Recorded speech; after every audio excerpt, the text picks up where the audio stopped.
Godzilla vs. Kong finally comes out into theaters this week and also on HBO Max. And with it being the fourth film in the entire MonsterVerse world, it's time to dive in and rank them from worst to best. In particular, I actually kind of enjoy all these MonsterVerse films, and each one I feel like does something better than the others.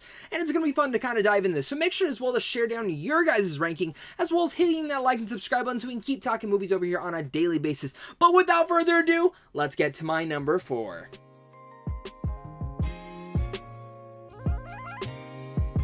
In at my number 4 is Godzilla 2014. Now, in particular, one thing I really want to emphasize this is, again, I said every single one of these MonsterVerse films I enjoy, and I've really much come to appreciate in certain layers. Now, when it comes to Godzilla 2014, the biggest thing I can say is each of these films has something that does better than the others. Out of all the movies, this is the best directed one, and I stand to that. Gareth Evans really took on the approach of making this kind of like a Jurassic Park, hiding the creatures, making it more intense, but doing the scaling of it all. Because as he shoots the entire movie, you really much feel that Godzilla is this giant presence. Whereas when I watch the other MonsterVerse films, I never feel like Kong or Godzilla or any of the other creatures they are facing had that presence. Maybe a little bit of Ghidorah in King of Monsters, but nothing to this scale. You really feel the monsters, the kaijus, and the length and how gigantic they are, because at the time this was the biggest Godzilla yet,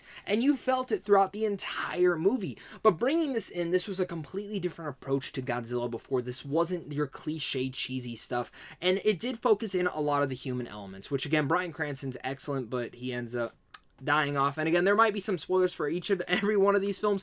Definitely when we get to Godzilla vs. Kong, I might spoil a couple different things, so do be warned on there if you haven't checked that out yet. But with Godzilla 2014, you know, where it comes down to, I think the directing from Gareth Evans is easily the best thing about this all.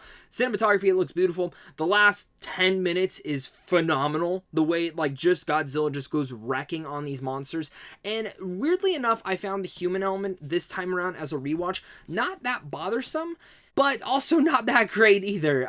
It took it a little bit too seriously, and I didn't think they should have. Coming down at my number 3 is Kong Skull Island. Now, this one actually rose the most for me. I kind of went back and forth if this was going to be my number 2 or my number 3. In the last, I ended up in my number 3. I think visually this is one of the coolest MonsterVerse films we have gotten yet.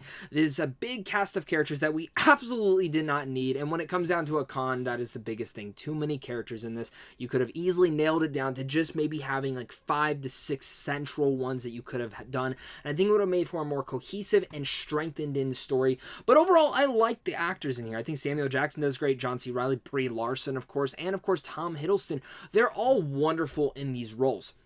What Kong Skull Island really does great, though, is bringing Kong to life and actually exploring Skull Island, seeing the skull crawlers, seeing the natives that actually live there and live on the island with Kong and what they believe in. You learn a lot of the different mythology within inside this. And going around this time around, I watched it with my dad, who had never seen the film before, and he absolutely loved it, which kind of gave me a little bit more appreciation for this. It has some badass action, it's a brilliantly shot, and even though it has way too many characters, I thoroughly enjoyed this one, and this is one that I ended watching. I was like, I kind of want to watch this one again. And at my number 2, it's Godzilla King of the Monsters. Now, there's something interesting when you come down to Godzilla King of the Monsters, because when I saw this thing in theaters, I said, this is the best Godzilla film we've ever gotten. Now, I kind of take that back. I'll take that back a little bit. That was, again, 3 years ago when the hype was coming around. But I still contend that this movie's fucking awesome. Like, this is a fantastic movie that honestly, like, yes, the human element is completely boring, but at least they tried to do something with them. They tried to give a little bit depth to the characters. The thing with it, though, is that any Godzilla movie you've ever watched or any kaiju movie you ever watched, the main complaint everyone has is the humans. They're terrible. Why do you have them in here? And while King of the Monsters definitely has them in here way too much, the action scenes, I think some people complain that it's too dark to see. I loved them. I don't care.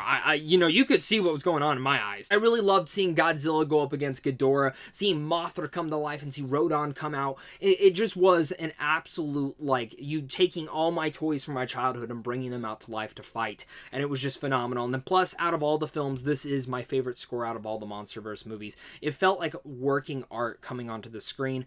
I understand on a technical level, level, it's a masterpiece. On a script level, there are many issues with it, but I found this one to completely work for me in so many different ways, and every time I go back to revisit it, even though the human element does bog it down a lot, I love when we get to see Godzilla versus Ghidorah, because that is easily one of my favorite sequences yet. Of course, coming out my number one, it's the brand new film Godzilla vs. Kong. This is everything I've wanted and more from a MonsterVerse film so far, and it is easily the best one out of the four. Now, when it comes down to directing, I love Adam Wingard's directing when it comes down to action, but when it comes down to the scaling and all that stuff, I still think Gareth Evans has that right. Now, the worst thing out of this movie, once again, is the human protagonist. But here's the thing, they're barely in it. The only way I say this is those human protagonists don't have that much to do in here. The only one that really does is the little girl that has a connection with Kong. The rest of them, you could throw them away. They were not needed whatsoever. I understand they're there to further the plot, to introduce certain things. And again, spoilers, if you haven't seen the movie yet, it's on HBO Max, it's also in theaters. Spoilers, Mechagodzilla shows up, and they're there to further the plot, get Mecha there, get Godzilla, get Kong all in the same location. I understand that. But again, why can't you just do a little bit more with them? I get the humans have to be in there, but that was easily the weakest element in here. There was paper thin development at all. Like, very much, oh, my brother died. This is what I want to do. Oh, this is my research. And I just expected a lot more. I think King of the Monsters at least attempted to characterization these people. But nonetheless, jumping into Godzilla vs. Kong, Adam Wingard took the complaint, said, you guys don't want to see the humans? Fine. We're going to make them paper thin. I'm just going to let these giant monsters duke it out. And you do. And it's an incredible feast for the eyes. I loved this movie, especially the last 35 minutes. It honestly blew my mind with just certain of the things. Of course, that first round, you get Godzilla versus Kong, and they're going at it, and Godzilla wins. Then they go down to the Hollow Earth, which was just phenomenal. I didn't think they would actually do it. They went down to the Hollow Earth, and it was a really incredible sequence. The zero gravity towards of things, and then Kong gets his axe, and I'm like, damn, I'm getting vibes of when Thor got his new axe in Infinity War. I was like, damn, my boy, let's do it. Jumps down the hole. Him and Godzilla go at it in that Neon City, and Kong takes that second round, which again was just ferocious. Seeing Kong like jump around the building, smacking him, bam, done. I'm like, cool. Where's round 3? We know Mechagodzilla's coming in at this point.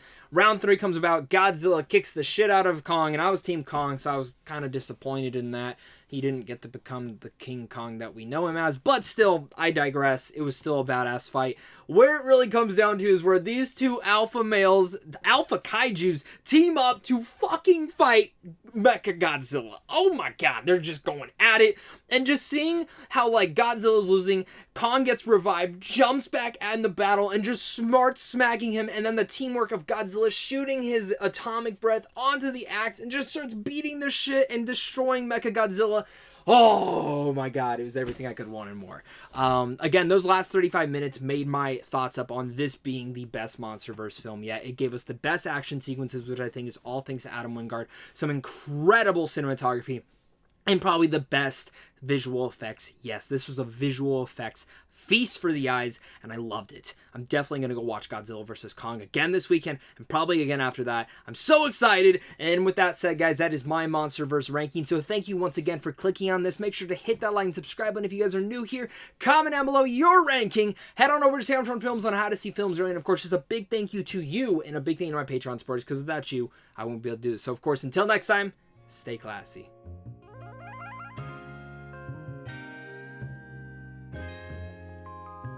Little